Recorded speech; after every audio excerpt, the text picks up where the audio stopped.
अस्सलाम वालेकुम everyone. I hope कि आप सब लोग खैरियत से होंगे। आज की इस वीडियो में हम बात करने वाले हैं इंग्लिश टू उर्दू सेंटेंसेस के बारे में, वो पिकरात जो डेली लाइफ में हम यूज़ करते हैं। Let's get start. अगर आप लोगों ने अभी तक हमारे चैनल को सब्सक्राइब नहीं किया तो प्लीज़ चैनल को सब्सक्राइब करें और साथ में जो बेल आइकन है इस पर प्रेस कीजिए ताकि हमारे आने वाले वीडियो आपको देर से ना पहुँचे। पहला सेंटेंस हमारे साथ है वो है martial law was imposed. Martial law was imposed. Martial law नापिस किया गया। मार्शल लॉ नापिस किया गया। मार्शल लॉ नापिस किया गया। इम्पोस्ट को हम उर्दू में कहते हैं नापिस किया और इंग्लिश में इम्पोस्ट कहते हैं। नापिस किया को इंग्लिश में इम्पोस्ट कहते हैं। मार्शल लॉ नापिस किया गया। मार्शल लॉ लॉ को हम बेसिकली कानून कहते हैं। Martial law was imposed. Martial law नापिस किया गया। मार्शल लॉ नापिस किया गया, इसकी इंग्लिश हमारे साथ है मार्शल लॉ वॉज इम्पोज्ड। अगला सेंटेंस हमारे साथ है वो है वो अगले महीने शादी करेंगे। वो अगले महीने शादी करेंगे। They will marry next month. Next month को उर्दू में हम अगले महीना कहते हैं या अगले महीना कहते हैं। वो अगले महीने शादी करेंगे। They will marry next month. इस मैरी का मतलब है शादी, MARRY। और दूसरा ये जो मैरी है वो MERRY, तो वो खुशी को कहते हैं। और ये वाला मैरी जो है ये शादी को कहते हैं। वो अगले महीने शादी करेंगे। They will marry next month. They will marry next month. Next month का मतलब है अगला महीना, मतलब जो आने वाला महीना है, that we call next month in English. So will जो है ये फ्यूचर इंडेफिनिट टेंस में हम यूज करते हैं। वो अगले महीने शादी करेंगे। They will marry next month. अगला सेंटेंस हमारे साथ है वो है वो पार्टी में खुश नजर आ रही थी। She looked merry at the party. She looked merry at the party. वो पार्टी में खुश नजर आ रही थी। She looked at the party. वो पार्टी में खुश नजर आ रही थी। वो पार्टी में खुश नजर आ रही थी। ये जो सेंटेंस है ये हमारे साथ फास्ट कॉन्टिन्यूअस टेंस की सेंटेंस है। यहाँ पर जो आप देख सकते हैं उर्दू में पहचान की तरफ अगर हम देखें तो आ रही थी, ये पास्ट कॉन्टिन्यूअस टेंस की ही जो है उर्दू नाउन है, उर्दू में पहचान है। और सेंटेंस को अगर हम देखें तो यहाँ पर लोग जो है ये पास्ट पार्टिसिपल फॉर्म है। She looked merry at the party. She looked merry at the party. वो पार्टी में खुश नजर आ रही थी। She looked merry at the party. अगला सेंटेंस हमारे साथ है वो है उसे रियाजी में पूरे नंबर मिले। He got full marks in math. उसे रियाजी में पूरे नंबर मिले। He got full marks in math. Math को उर्दू में हम रियाजी कहते हैं और पूरे फुल एंड गॉट्स का मतलब है मिले, ये हासिल किए। उसे रियाजी में पूरे नंबर मिले। He got full marks in math. He got full marks in math. उसे रियाजी में पूरे नंबर मिले। He got full marks in math. उसे रियाजी में पूरे नंबर मिले। इसकी इंग्लिश हमारे साथ है he got full marks in math. अगला सेंटेंस हमारे साथ है वो एक बड़ी हवेली में रहते हैं। They live in a large manner. यहाँ पर मैं इस मैनर का मतलब है ये हवेली या बड़ा घर जो होता है उसको हम इंग्लिश में मैनर कहते हैं। स्पेलिंग में आप लोग कंफ्यूज ज़्यादा हो जाते हो। और ये जो दूसरा जो मैनर है वो अखलाक को कहते हैं, रवैये को कहते हैं, एटीट्यूड को कहते हैं। वो एक बड़ी हवेली में रहते हैं। They live in a large manner. वो एक बड़ी हवेली में रहते हैं। तो यहाँ पर लार्ज मैनर का मतलब है बड़ी हवेली। They live in a large manner. वो एक बड़ी हवेली में रहते हैं। इसकी इंग्लिश हमारे साथ है they live in a large manner. अगला सेंटेंस हमारे साथ है वो है उसने बहुत मुदबाना अंदाज में बात की। मुदबाना अंदाज को हम इंग्लिश में पोलाइट मैनर, यानी इज्जत के साथ उन्होंने बात की। उसने बहुत मुदबाना अंदाज में बात की। He spoke in a polite manner. Polite manner का मतलब है मुदबाना अंदाज में बात, मुदबाना अंदाज। इसने बहुत मुदबाना अंदाज में बात की। He spoke in a polite manner. उसने बहुत मुदबाना अंदाज में बात की। इसकी इंग्लिश हमारे साथ है he spoke in a polite manner. उसने बहुत मुदबाना अंदाज में बात की। He spoke in a polite manner. उसने बहुत मुद्दाना अंदाज में बात की. इसकी इंग्लिश हमारे साथ है. He spoke in a polite manner. Polite manner का मतलब है मुद्दाना अंदाज, इज्जत वाला अंदाज जो होता है उसको हम इंग्लिश में polite manner कहते हैं. Next sentence we have that is Mark एक अच्छा दोस्त है. Mark is a good friend. Good friend का मतलब अच्छा दोस्त है. Mark is a good friend. Mark एक अच्छा दोस्त है. इसकी इंग्लिश हमारे साथ है. Mark is a good friend. Mark एक अच्छा दोस्त है. इसकी इंग्लिश हमारे साथ है. Mark is a good friend. अगला सेंटेंस हमारे साथ है वो है वो अपने काम में बारीक बेन है. She is meticulous in her work. Her work उसका जो काम है, अपने काम, उसका जो काम, यहाँ पर हर वर्क का मतलब है उसकी जो काम है वो यहाँ पर हम बात करते हैं. शी हम यूज़ करते हैं लड़की के लिए. She is use for girl. वो अपने काम में बारीक पेन है. बारीक पेन को यानी ये अच्छा है, वेल है. बारीक पेन का मतलब है मेटिकुलस. मेटिकुलस का मतलब बहुत अच्छा, शानदार. वो अपने काम में बारीक पेन है. She is meticulous in her work. वो अपने काम में बारीक बेन है. बारीक बेन को हम इंग्लिश में मेटिकुलस कहते हैं. She is meticulous in her work. She is meticulous in her work. वो अपने काम में बारीक पेन है. इसकी इंग्लिश हमारे साथ है. She is meticulous in her work. Next sentence we have that is challenge के बावजूद वो पुरुमीद है. She remains optimistic despite challenge. Challenge के बावजूद वो पुरुमीद है. पुरुमीद को हम इंग्लिश में ऑप्टिमिस्टिक कहते हैं. ऑप्टिमिस्टिक पुरुमीद को हम इंग्लिश में ऑप्टिमिस्टिक कहते हैं. यानी चैलेंज के बावजूद वो अपने उम्मीद है, वो पुरुमीद है. चैलेंज के बावजूद वो पुरुमीद है.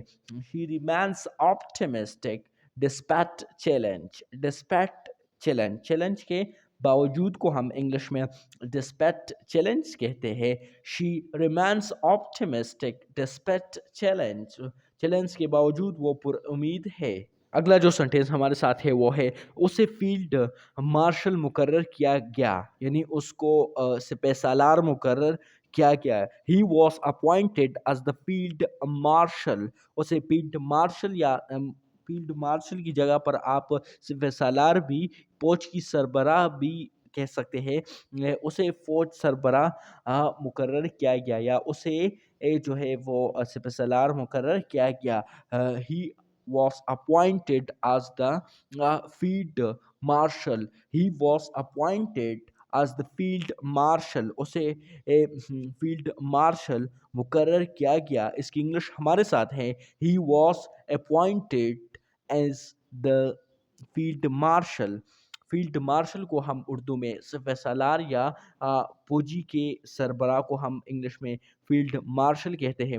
अपॉइंटेड को हम उर्दू में मुकर्रर कहते हैं. यानी उसे फील्ड मार्शल मुकर्रर किया गया. He was appointed as the field marshal. अब हमारे साथ कुछ वर्ड्स है that we use in our daily life. पहला वर्ड जो हमारे साथ है हैबिटेट. इसमें ज़्यादातर लोग कंफ्यूज हो जाते हैं, लेकिन आज मैं आपका ये कंफ्यूज ख़त्म कर देता हूँ. कुदरती मस्कन या रहने की जगह को इंग्लिश में हैबिटेट कहते हैं. और ये जो हैबिटेट है ये हमारे साथ फोर्ट ऑफ स्पीच में नाउन है, यानी ये इसम है. हैबिटेट का मतलब क्या है? कुदरती मस्कन या रहने की जगह को वो इंग्लिश में हैबिटेट कहते हैं. और हैबिटेट जो है पार्ट ऑफ स्पीच में नाउन है. एग्जाम्पल में एक देता हूँ sentence English to Urdu translation के साथ. A forest is the natural habitat of many animals. जंगल कई जानवरों का कुदरती मस्कन होता है. मस्कन का मतलब है रहने की जगह, जहाँ पर एनिमल्स रहते हैं. That we call jungle forest. A forest is the natural habitat of many animals. जंगल कई जानवरों का कुदरती मस्कन होता है. यानी कि जंगल में बहुत सारे जो है कई जानवर हर रहते हैं. यानी वो जंगल जो है वो उसकी रहने की जगह है. तो हैबिटेट यूज करते हैं वर्ड मस्कन. जंगल कई जानवरों का कुदरती मस्कन होता है. अगला वर्ड जो हमारे साथ है वो हैबिटेशन. ये भी हैबिटेट से अखज़ किया गया है, जिसका मतलब रिहाइश या क़याम है. रिहाइश या क़याम है. और हैबिटेशन जो है ये बेसिकली पार्ट ऑफ स्पीच में नाउन है. पार्ट ऑफ स्पीच में नाउन है जिसका मतलब क्या है? रिहाइश या क़याम. رہائش یا قیام جہاں پر لوگ رہتے ہیں، یعنی اب میں ایک ایگزامپل سینٹینس دیتا ہوں، وہ ہے یہ ہے there was no sign of habitation in the desert. صحرا میں رہائش کا کوئی نشان نہیں تھا. سائن کا مطلب نشان ہے، اور صحرا کو ہم انگلش میں ڈیزرٹ کہتے ہیں. ہیبیٹیشن کو ہم اردو میں جو ہے وہ جہاں پر لوگ رہتے ہیں رہائش، یعنی صحرا میں لوگ نہیں رہتے ہیں، وہاں پر کوئی جاندار رہ نہیں سکتا کیونکہ وہ صحرا ہے، وہاں پر زندگی پاسبل نہیں ہے. صحرا میں رہائش کا کوئی نشان نہیں تھا. صحرا میں مطلب کوئی بھی نہیں تھا، وہاں پر کوئی نہیں تھا کہ وہ صحرا تھا. There was no sign of habitation. صحرا میں رہائش کا کوئی نشان نہیں تھا. اس کی انگلش ہمارے ساتھ ہے there was no sign of habitation in the desert. Next جو ورڈ ہمارے ساتھ ہے وہ ہے آباد بسا ہوا، لباس پہنے ہوئے. اس طرح بھی بول سکتے ہیں ہیبیٹڈ. ہیبیٹڈ کا مطلب ہے آباد یا بسا ہوا، لباس پہنے ہوئے. اور ہیبیٹڈ ہمارے ساتھ فوٹو اس میں ایڈجیکٹیو ہے، یہ ورب بھی ہو سکتا ہے، یعنی فاسٹ پارٹیسپل فارم ہے. یہ فاسٹ پارٹیسپل فارم ہے ہیبٹ کی.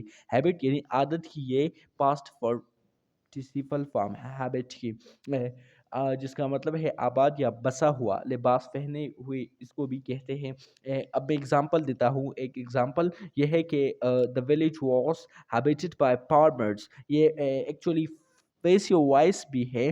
پیسیو وائس ہے گاؤں کسانوں سے ہے آباد تھا. گاؤں کسانوں سے آباد تھا. فاسٹ اینڈ ڈیفینٹ کا یہ ایکٹیو وائس تھا اور ان کو چینج کیا گیا ہے یہ to past continuous form. That mean the village was habited by farmers.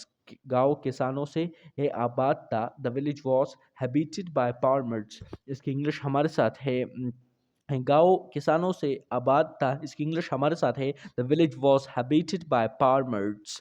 The village was habited by farmers. Next جو امپورٹنٹ ورڈ جو ہمارے ساتھ ہے وہ ہے آلمنری. آلمنری کا مطلب ہے خیرات دینے کی جگہ، یا اس طرح آپ قدیم کلیسا یا خانقاہ بھی کہہ سکتے ہیں جہاں پر لوگ عبادت کر دیتا ہے، یعنی خیرات دیتے ہیں. اس جگہ کو انگلش میں المونری کہتے ہیں. المونری کو ہم اردو میں خیرات دینے کی جگہ، قدیم کلیسا یا خانقاہ بھی کہہ سکتے ہیں. اور المونری ہمارے ساتھ فوٹو سوئچ میں ناؤن ہے، ناؤن ہے، اسم ہے. اور آپ تو ناؤن جانتے ہو، a naming word is called noun. The name of a person, place or thing is known as noun. Example, the monk distributed food and the almonry. یہ جو راہب ہے ان نے خیرات کی جگہ پر کھانا تقسیم کیا. جہاں پر لوگ خیرات کرتے ہیں اس جگہ پر انہوں نے جو ہے وہ تقسیم کیا کھانا تھا. وہ the monk distributed food and the almonry. almonry تو آپ جانتے ہیں وہ جگہ جہاں پر لوگ خیرات دینے کی جگہ کو وہ کیا ہے انگلش میں المونری کہتے ہیں. ایک قدیم کلیسا یا خانقاہ بھی آپ بول سکتے ہیں جہاں پر لوگ عبادت کرتے ہیں. The monk distributed food and the almonry. راہب نے خیرات کی جگہ پر کھانا تقسیم کیا. اور نیکسٹ ورڈ جو ہمارے ساتھ ہے اس میں زیادہ تر لوگ کنفیوز بھی ہو جاتے ہیں، یعنی اب میں آسان کر دیتا ہوں. نوو جو ہے اس میں سب سے پہلے تو آپ نے جب این کے سے پہلے آ جاتا ہے تو پھر جب این سے پہلے کے آ جاتا ہے تو پھر کے یہاں پر سائلنٹ ہوتا ہے، یعنی نوب، نوبل یا نوبلی. اس طرح یہ جو سارے ہے ورڈ ہے نالج، ناؤن، یہ سارے جو ہے جب این سے پہلے کے آ جاتے ہیں تو آپ کو یہ انڈرسٹینڈ کرنا ہے کہ یہ کے جو ہے یہاں پر سائلنٹ ہوتا ہے. نوب اس کو ہم پروناؤنس کریں گے نوب. نوب کا مطلب ہے گلدستہ یا ابری ہوئی گانٹ. گلدستہ یا ابری ہوئی گانٹ. نوب کا مطلب ہے گلدستہ یا ابری ہوئی گانٹ. اور نوب جو ہے یہ پارٹ آف اسپیچ میں ہمارے ساتھ ناؤن ہے، اسم ہے. اور اسم تو آپ جانتے ہوں گے a naming word is noun is noun. گلدستہ یا ابری ہوئی گانٹ کو انگلش میں نوب کہتے ہیں. لوگ ہم زیادہ تر استعمال کرتے ہیں ڈیلی لائف میں، جس کی اگزامپل میں آپ لوگوں کے ساتھ شیئر کرنے والا ہوں. وہ یہ ہے turn the knob to open the door. دروازہ کھولنے کے لیے گمائے. دستہ گمائے یعنی جب آپ دروازہ کھولتے ہیں تو آپ کو دستہ گمانا پڑے گا. turn the knob to open the door. دروازہ کھولنے کے لیے دستہ گمائے. turn the knob to open the door. turn the knob to open the door. دروازہ کھولنے کے لیے آپ کو دستہ گمانا پڑے گا. turn the knob to open the door. turn the knob to open the door.